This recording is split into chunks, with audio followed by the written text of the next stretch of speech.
Direto de Brasília, com Álvaro Pereira. 9h02 em nossa terça-feira, dia 26 de janeiro do ano de 2021, entrando no ar mais um Direto de Brasília. Álvaro Pereira, seja bem-vindo. Bom dia, Pedro. Bom dia, ouvintes da Gerais FM. Prazer em falar com vocês. Bom dia, Álvaro. O prazer é todo nosso. Em meio aí uma semana um pouco conturbada, assuntos polêmicos aí com relação, né, ainda a vacinação contra o coronavírus, e a gente tem algumas atualizações aí, principalmente com relação ao ministro da Saúde, o Eduardo Pazuello, aí com relação a esse colapso do coronavírus no estado do Amazonas, né? Verdade, Pedro. A gente vive assim um momento de sentimentos meio contraditórios, né? Felizes, sim, por um lado, porque começamos o processo de vacinação, de imunização contra o coronavírus. Por outro lado, uma certa apreensão por essa falta de planejamento, né, de articulação do governo federal com os governos estaduais e também com os fabricantes de vacinas, né, na medida em que as vacinas não são suficientes, pelo menos nesse primeiro momento, para imunizar aquela população de mais alto risco. Então, de um lado, alegria, de outro, uma certa apreensão, porque deveríamos já estar vacinando um número maior de pessoas, né? E infelizmente ainda não tá sendo realizado aí com tanto êxito, né, Alvo? Pois é, está um pouco demorado o processo, né? Especialmente de fabricação de vacina, porque nós só vamos conseguir realmente, não é, vacinar maciçamente a população a partir do momento em que as vacinas estiverem sendo fabricadas no Brasil, e isso ainda não aconteceu por falta de insumos, né, que se encontram basicamente na China. A China hoje é o maior produtor desses insumos, né, que são indispensáveis para a fabricação de vacinas. É o chamado IFA, né, que é o ingrediente farmacêutico ativo. Infelizmente o Brasil não produz, a maioria dos países não produz, e a China é o grande produtor, a grande exportadora. Então essa é a grande dificuldade hoje no Brasil, para que a gente possa ter um volume maior de produção e um volume maior de imunização. Certo. Álvaro, e a China confirmou aí agora a liberação de 5,4 aí, milhões de insumos da Coronavac aqui para o Brasil, né? 5,4 mil litros desses insumos, né? Isso mesmo, Pedro. Em carta que encaminhou ontem ao ministro da Saúde, Eduardo Pazuello, o embaixador da China no Brasil informou que estão sendo liberados para exportação 5.400 litros de insumos necessários à fabricação da vacina Coronavac. É aquela vacina produzida pelo Instituto Butantan de São Paulo com apoio do governador Dória. Né? Então, isso vai permitir que o Butantan siga fabricando vacinas no Brasil, né, assim que os insumos chegarem, mas fica faltando insumos para uma outra fábrica que nós temos, que é da outra vacina, a vacina da Universidade de Oxford com o laboratório AstraZeneca, que também depende desses insumos. Nós já deveríamos estar produzindo também essa vacina de Oxford e não estamos por falta de insumos chineses. Então, aguarda-se agora também com grande expectativa que a China libere insumos também para a Fiocruz, a Fundação Oswaldo Cruz do Rio de Janeiro, que produz essa vacina de Oxford AstraZeneca. E esse atraso na fabricação das vacinas gera aquele efeito bola de neve, né? Aí atrasa a fabricação, atrasa a distribuição, ou o Plano Nacional de Imunização já começa a falhar, né? E assim vai categoricamente. Esse atraso se deve basicamente à falta de insumos, né? E o que tanto a Fiocruz quanto o Instituto Butantan de São Paulo falam é que o contrato não foi cumprido, porque pelo contrato esses insumos já deveriam estar no Brasil no início desse mês de janeiro, né, para que as vacinas produzidas no Brasil já estivessem sendo distribuídas a partir do início de fevereiro. Então esse atraso se deve ao atraso do governo chinês e dos laboratórios chineses em exportar esse produto fundamental, esse insumo fundamental que é o IFA para o Brasil. E pelo contrato, esses insumos já deveriam estar no Brasil desde o início de janeiro.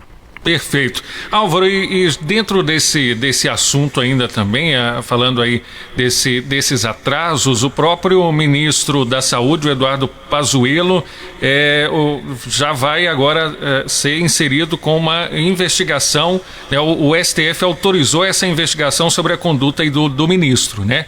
Pois é, esse é o grande assunto do dia, né? Porque a PGR, a Procuradoria-Geral da República, já havia solicitado a abertura de um inquérito para investigar uma possível omissão do ministro da Saúde, Eduardo Pazuello, na crise da saúde pública do estado do Amazonas, né? Uhum. Uma crise causada pela superlotação dos leitos hospitalares, mas também pelo colapso no fornecimento de oxigênio. O oxigênio é uma matéria-prima básica, não é? Para o tratamento da Covid.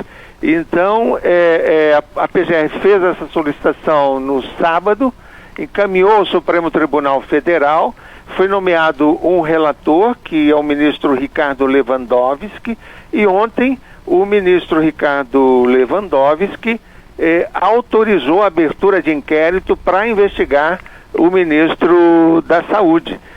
Agora o ministro passa a ser formalmente investigado no Supremo Tribunal Federal por suposta omissão no encaminhamento dessa questão do Amazonas. A investigação vai começar pelo depoimento do próprio ministro da Polícia Federal. Como investigado, ele terá que apresentar informações sobre as ações que efetivamente foram adotadas pelo Ministério em relação ao estado de saúde pública de Manaus. E o ministro Lewandowski definiu um prazo de 60 dias, um prazo inicial de 60 dias para essas investigações da PGR, a Procuradoria-Geral da República. Na decisão, o ministro Lewandowski definiu que o depoimento do Pazuello deve ocorrer até 5 dias após a intimação. Então, a qualquer momento, o ministro da Saúde deve prestar esse depoimento à Polícia Federal, dando início a esse processo de investigação. Não por acaso, Pedro, o ministro Pazuello, ele seguiu para Manaus, ele já começou a semana em Manaus e disse que vai permanecer lá indefinidamente, sem data de retorno para Brasília, porque a crise persiste, ainda falta oxigênio, na verdade, para atender a grande demanda de doentes em Manaus. O estado ainda passa por um momento extremamente grave, com um aumento considerável dos casos, né, de Covid, superlotando os hospitais, e o oxigênio que chega ao Amazonas não é suficiente para atender a grande demanda. Então, a Secretaria de Saúde do Amazonas continua enviando pacientes para outros estados, porque a estrutura de saúde pública de Manaus e outras cidades não consegue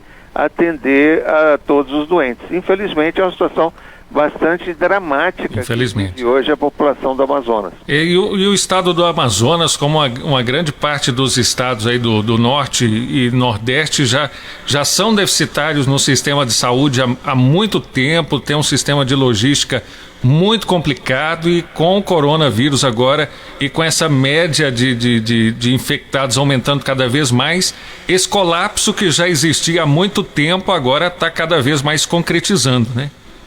Pois é, e os números de ontem são preocupantes também, Pedro, porque a média móvel de mortes por coronavírus no Brasil chegou a 1.055, que é a maior desde 4 de agosto, quando essa média foi de 1.066 mortes. O Brasil já contabilizou aí quase 9 milhões de casos de coronavírus, né, de infectados, são 8.872.000 infectados, e 217 mil óbitos por Covid-19 desde o início da pandemia. 5 estados estão com alta nas mortes e os outros estáveis ou em queda, mas o fato é que nós estamos vivendo aí ainda um processo de recrudescimento, né, de aumento dos casos na maioria dos estados, né? Enfim, a maioria de casos no Brasil. E isso no momento em que a população também já começa a ser imunizada.